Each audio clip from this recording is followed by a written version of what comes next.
Welcome to Swetha's kitchen. Swetha's கிச்சனில் Tuesday vlog பார்க்கலாம் வாங்க. பிரேக்கில் சாப்பிட்றதுக்கு சேலட் மாதிரி செஞ்சு கொடுக்கலான்ட்டு வேர்க்கடலை நைட்டே ஊற வச்சுட்டேன்.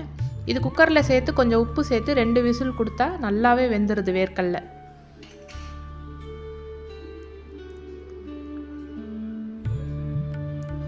பிரேக்ஃபாஸ்ட்டுக்கு தோசையும் கார சட்னியும் தான். இந்த கார சட்னி அரைச்சி ரொம்ப நாள் ஆயிடுச்சு. வெங்காயம், தக்காளி, காஞ்ச மிளகா, உப்பு. ஒரு கடாயில் எண்ணெய் ஊற்றிட்டு வெங்காயம், தக்காளி, காஞ்ச மிளகா இது எல்லாத்தையும் சேர்த்து மீடியம் ஃப்ளேம் வச்சு நல்லா வதக்கணும். எவ்வளோக்கு எவ்வளோ நம்ம வதக்குறோமோ அந்த அளவுக்கு சட்னி நல்ல டேஸ்ட் கொடுக்கும்.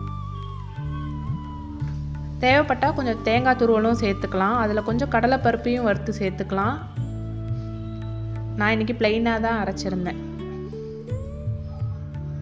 சேலடுக்கு வெள்ளரிக்காவும் மாங்காய் எதுவுமே இல்லை, கேரட் மட்டும்தான் இருந்தது. அதை மட்டும் துருவி வச்சுருக்கேன்.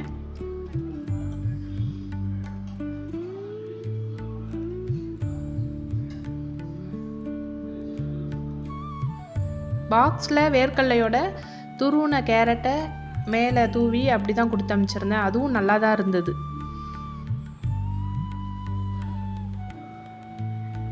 டியூஸ்டேன்றதுனால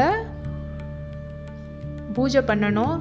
திரியெல்லாம் மாற்றிட்டு பூவெல்லாம் மாற்றிட்டு இன்றைக்கி விளக்கேற்றணும். விநாயகர் இருக்கிறதுனால செம்பருத்தி பூ எல்லா விநாயகருக்கும் வச்சிடுறது.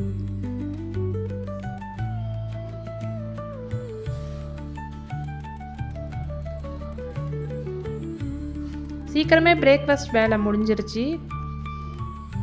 கொஞ்ச நேரம் ரிலாக்ஸாக டிவி பார்த்துட்டு மதியம் லஞ்ச் ப்ரிப்ரேஷன் பண்ணணும். ஆக்சுவலாக லஞ்ச் வீடியோவும் நான் இதில் எடுத்திருந்தேன். ரொம்ப லென்த்தியாக போகிறதுனால அது தனியாக நான் அடுத்த வீடியோவில் போடுறேன்.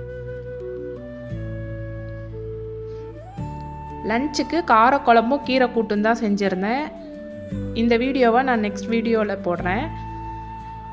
இன்றைக்கி உருளைக்கிழங்கு சிப்ஸ் செஞ்சுருந்தேன். எப்படி செய்கிறதுன்னு பார்க்கலாம் வாங்க. உருளைக்கிழங்கை தோல் சீவிட்டு கொஞ்சம் நேரம் உப்பு சேர்த்து அந்த தண்ணியில் ஒரு 1/2 hour விட்டுட்டேன்.